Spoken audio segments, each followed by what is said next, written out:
Well, hello, that's me again. Today is the August 17th. I'm coming to you from Moscow. And this is the second video on the road or in the field, if you wish. Not that I suffer much, except for Moscow humidity and heat. Other than that, basically, it's generally very pleasant. But let's start kind of with the actual things which really matter in this life. So, as you can see yourself, this is the first shots of the other dark side of the moon, so to speak, quoting Pink Floyd, by Russian space station or space probe. Luna 25, and this is a kind of one of many, so to speak, streamed videos and photos which have been obtained by this. Now it is artificial satellite of the moon, and it should be landing on the southern pole. I don't remember. I believe it will be 21st or 20th when they want to land it. So, and that basically. One thing which really interesting about it is the fact that somehow people speak about the fact that Russia has returned to the space exploration, and this is a typical journal approach, Western journal approach, because Russia never left space exploration, and basically Russian experience in terms of the space stations, for example, is unrivaled, simply unrivaled.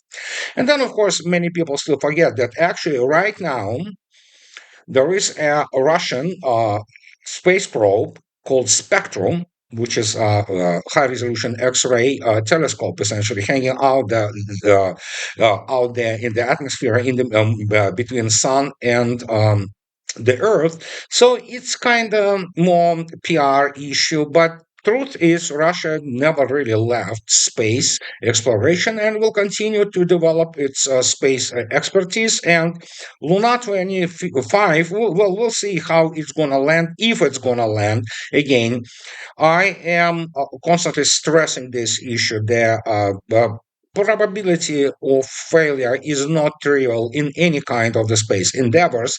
So, but fact is, yeah, there's Russian space probe, lunar space probe, which is flying right now around moon, and it should land there soon. I think so Russians want to beat Indians with landing on the south pole because it's a really serious technological and space exploration feat, but it is what it is. So we cannot discount the probability and possibility, of course, of the failure, but it's already clear that Russia just is capable of launching, I mean, well, it's not deep space, but it's certainly interplanetary probes. So, but this is not what we need to talk about, because, as you might understand, the world doesn't stop and it continues to move constantly. And here is the news which are so important. I cannot emphasize enough how this news is important. And here it is. This is translated from the I believe it's either Kommersant or some kind of Russian business publication, and look what it says. And it's been reported by every single major Russian news outlet. Putin instructed to speed up the transfer of business assets to Russian jurisdiction. Russian President Vladimir Putin instructed the government to speed up the transfer of business assets to Russian jurisdiction, as well as to launch a mechanism to restore control over Russian companies if they are managed through the foreign legal entities. It's a tremendous blow to the Western shadow operation, which obviously since 1990s was trying to insert itself, including the some fronts of the intelligence organizations, on the number of the crucial strategic Russian businesses. Believe me, you wouldn't believe what was happening in 90s with Russian military-industrial complex, and how United States was essentially sabotaging every single development of their critical military technologies because they owned part of the companies. And this, for example, what it states about this instruction by Mr. Putin, that it is proposed to restore Russian people control over domestic companies in cases where such control is carried out through foreign legal entities, including by replacing Russian-owned shares of holdings registered in foreign jurisdictions for shares of Russian companies belonging to such holding. And this is what I mentioned already to you, that when, especially in 90s, there was a dramatic penetration of the what is Western companies, essentially, especially American companies, into a number of the critical technological firms of Russia.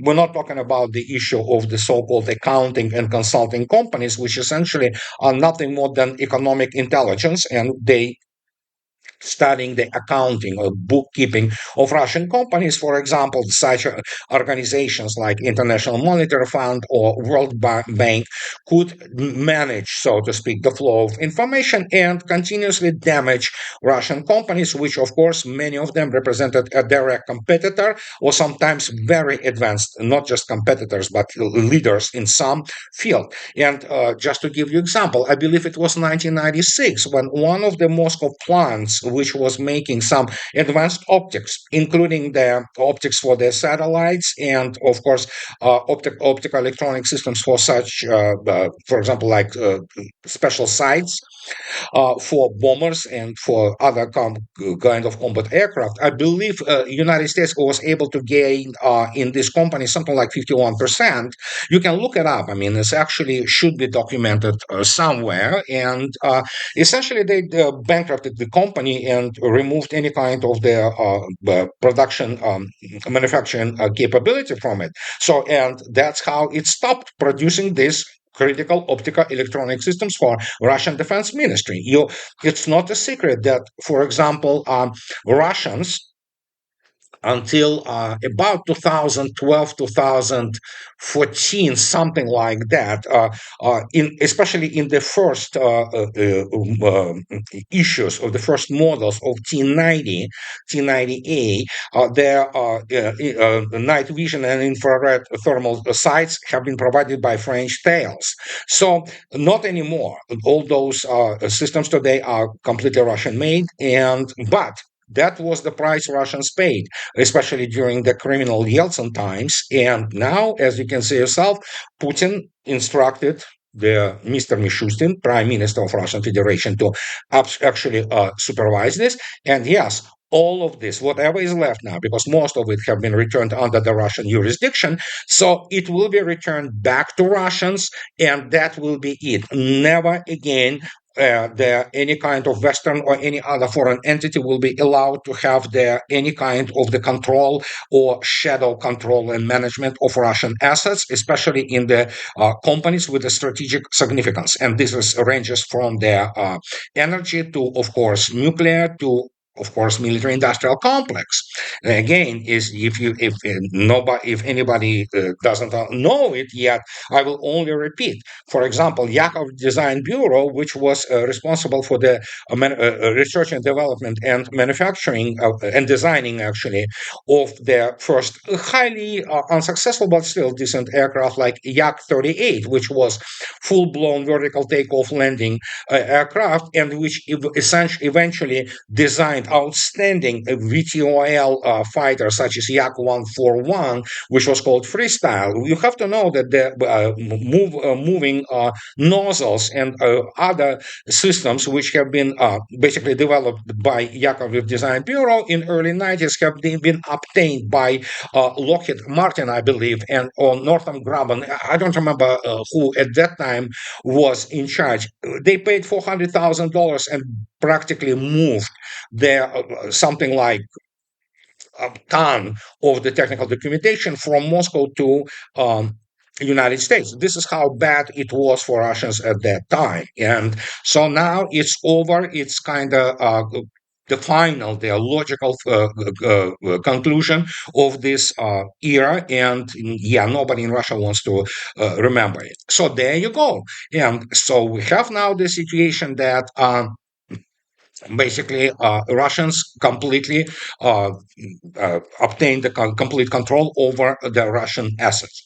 So this is strategic in its nature. It's extremely important. It's more important than any military news. However, speaking about special military operation, oh goodness gracious, it's so difficult to talk about it because this soap opera, this saga about F-16s. And again, read my lips. You can quote me there. All kinds of excuses will continue on the American side in terms of not sending Abrams, like, oh my gosh, it's such an advanced tank. No, it will burn just fine, as will be obviously Challengers, which are, of course, being thrown now into the battle, and they will be annihilated and they will be paraded in the front, probably, of the, I know, British embassy in Moscow. But the point is that these are all excuses. And as you can see yourself, in terms of F-16, Newsweek now, and again, remember what Newsweek is. It's the neocon rag. So they will talk about this yesterday that, oh, Ukraine will not receive F-16 fighters just before next year. A Ukrainian Air Force spokesperson has said, as Kiev backers still hesitate to take the plunge on providing Ukraine with advanced Western jets. I have news for you. F-16s are not that advanced. Maybe the latest models of them could be considered some kind of the nice, decent. I mean, it's a beautiful plane. They could be considered pretty advanced for killing and blowing up the, I don't know, the Afghan beddings, or maybe killing some kind of third-rate military. But F-16 as well as F-15 are not survivable in the modern battlefield, but still. And as they say that it is already obvious that we will not be able to protect Ukraine with F-16 jets this autumn and winter, Ukrainian Air Force Colonel Yuri Ignat said in remarks reported by Ukrainian outlet Ukrinform on Thursday. Of course, they will not. And fact is, and again, this soap opera will continue. F-16 being a very beautiful jet and being very capable for its time. It's a beautiful aircraft. There's no doubt about it. It's pretty advanced for its time, especially late 70s, early 80s, when this pair, so to speak, appeared, which was, of course, the F-15 and F-16. But that time is long gone. I mean, they are not competitors to the real serious, heavy air dominance aircraft such as Su-30SM, let alone Su-35 or let alone Su-57. And of course, they are no match for Russian air defense. And the excuse is the same as with the Abrams, and it has to be repeated constantly and reminded people that when the first shot down F-16 will be paraded, the same as will be one of the destroyed Abrams M1s will be paraded in the front of the world public. I mean, they already had the issues with the, as you all know, with the Patriot PAC-3, those NASAMS, and all kinds of the weapon systems, and of course all those strikers. I mean, yesterday 4 of them have been burned. So, and yeah, what's the big deal? I mean, this is the equipment which Mr. Shoigu is clearly on record. And if you talk to anybody who has any connection to the special military operation in Russia, they say, yeah, they are dangerous, as any weapon will be dangerous. Even musket from the 16th century could be dangerous, in the hands of a skillful person. He can still kill you from the 20 yards, for example. But again, we're talking about generational backwardness of the NATO weaponry. It's not designed for the modern field, let alone it's not designed for the fighting the modern Russian armed forces. And it's absolutely not a stretch when people openly go out and say, you know what, they're not only behind the Russian weapon system, they're behind on many occasions, behind Soviet weapon systems. And this is the sentence basically. So, and the saga with F-16 will continue, and they will do everything possible to avoid providing those weapon systems directly from the United States. And as a result, they talk about now that, oh yeah, we gave the permission of for Netherlands and Denmark to provide those F-16. Sure.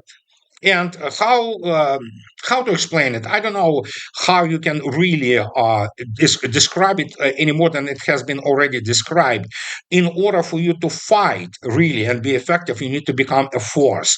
You need to have the combat cohesion. You need to have this immense infrastructure which is required to maintain those planes, and especially you have to have the really skillful pilots. Ukraine doesn't have skillful pilots left because they all have been shut down and killed or maimed or what have you. So if they want to put Poles and maybe some American volunteers, sure, makes no difference whatsoever. And that's what I'm saying, that we have the generational, basically, abyss which separates the way Russians persecute their special military operation and how NATO basically views the war. And it's backward, and that is why it's you remember in one of my recent videos I spoke about this, and I showed it to you that even New York Times or Washington, I don't remember, one of those tabloids, and even Newsweek admit that suddenly Ukrainians said that enough with your baloney Western NATO training. We're going back to the Soviet fighting doctrine. We go back to the field manuals and combat manuals, which were written both in Soviet and in the modern Russian times. Because yeah, you cannot fight the way the NATO was designing its force to fight. It's I don't know. I don't know whom they were trying to fight. Certainly not Russians, somebody else. And yes, NATO is not configured, it's not designed to fight real serious combined arms war, a multi-domain war. They're simply not there. They don't have resources. This doesn't mean, make no mistake, this doesn't mean that they are not dangerous. They are also dangerous in terms that if they want to basically prosecute some kind of their operation, they will kill themselves and they will go and escalate towards a nuclear threshold. That's it. That's the main danger.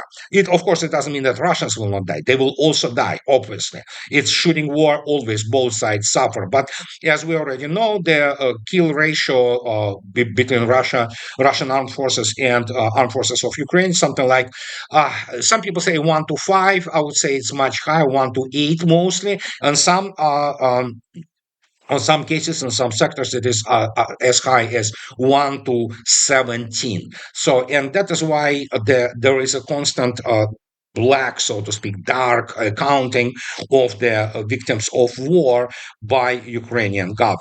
So, and this is what is basically crucial when you explain to people that yeah, this is not the war you fought with Iraqis. And that's why, for example, when you this is translated from famous Russian Vzгляд, that suddenly they make the discovery, oh my god, they suddenly recognize that Ukraine scrambling to avoid Russian strikes on air bases. Financial Times, yeah, sure, the Financial Times are such a specialist in the tactics and operational art, but here they are. They suddenly recognize that Russia has ramped up attacks on air bases used by Kiev to launch long-range missile attacks, forcing Ukrainian personnel and aircraft to constantly be on the move to avoid being struck. The Financial Times reported on Thursday, citing sources.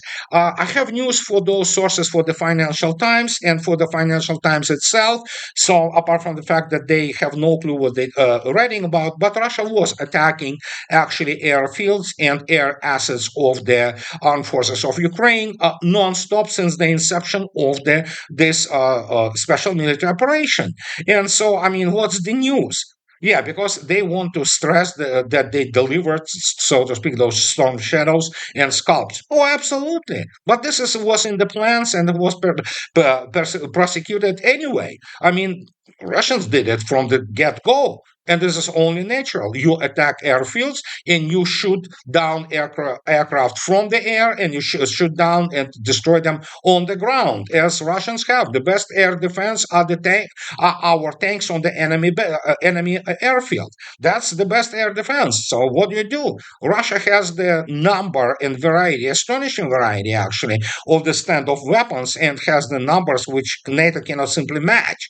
Russia produces, as Mr. Putin already stated, that in a month, Russia produces a number of the missiles which NATO combined wouldn't produce in a year. So, and now it's everything just ramping up. Just to give you example, the Russia ramped up the Krasnopol, the smart munition, 4 times already production, and by the end of this year, they will increase it 25-fold. this is real economy working for you. And this is the thing which many people who were consulting all those morons from the European Union and NATO, they never had a clue what the real economy is and how which composite index of the national capability is counted. Why Russians do what they do, including what I described to you from the get-go in this video. So when you look at this, this is what is called military economic might. And militarily, Russia, what Russia produces, and not to speak about the quality of it, some of it absolutely outstanding, and more advanced weapons are coming.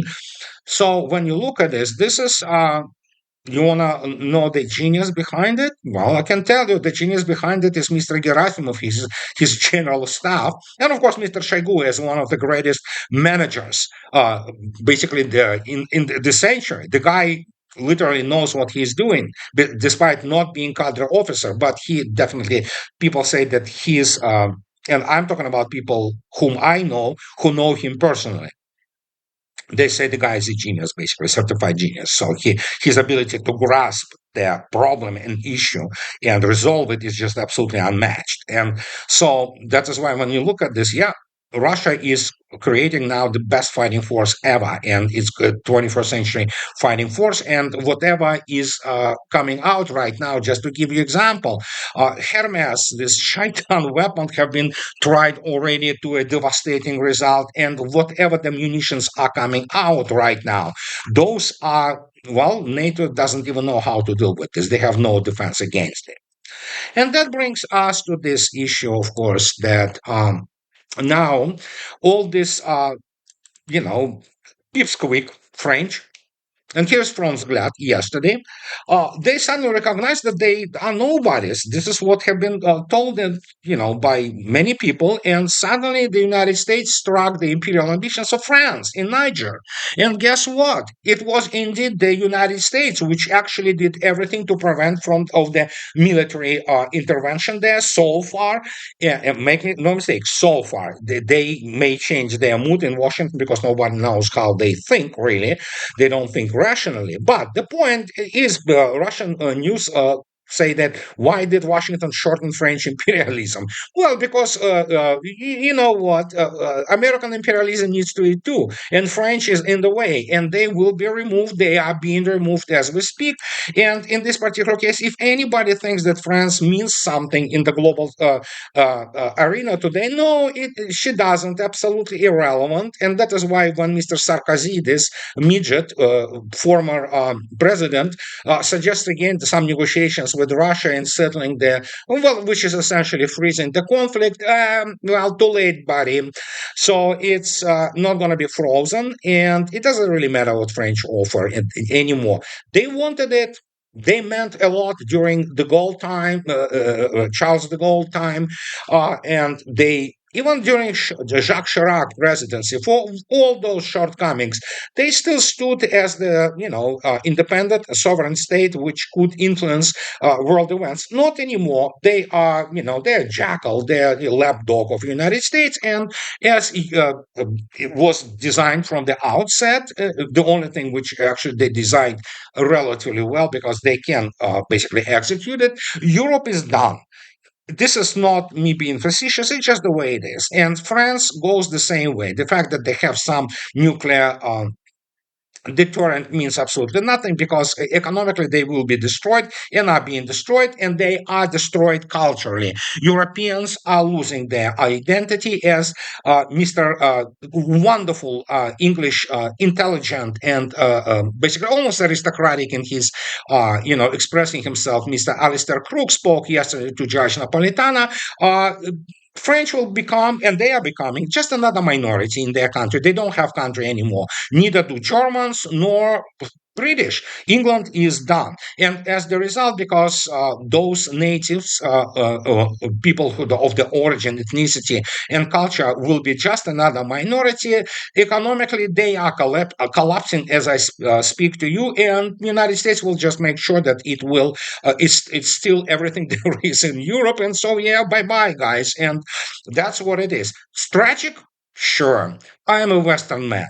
listen, I am a Western man. Socially, in many respects, socially and culturally, I could be already described as American, old type American, because I obviously speak language. We are very well integrated in the American society and things of. I love America. I'm ready. I cannot tolerate Moscow more than 10 days, and I'm now reaching my limits.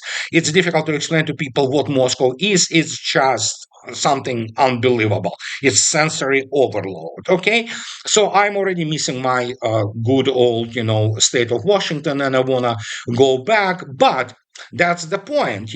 But at least the United States are somewhat different. But Europe is done. And if you want to hear this, just listen to the. I want to call him Sir Alistair Crook because of so and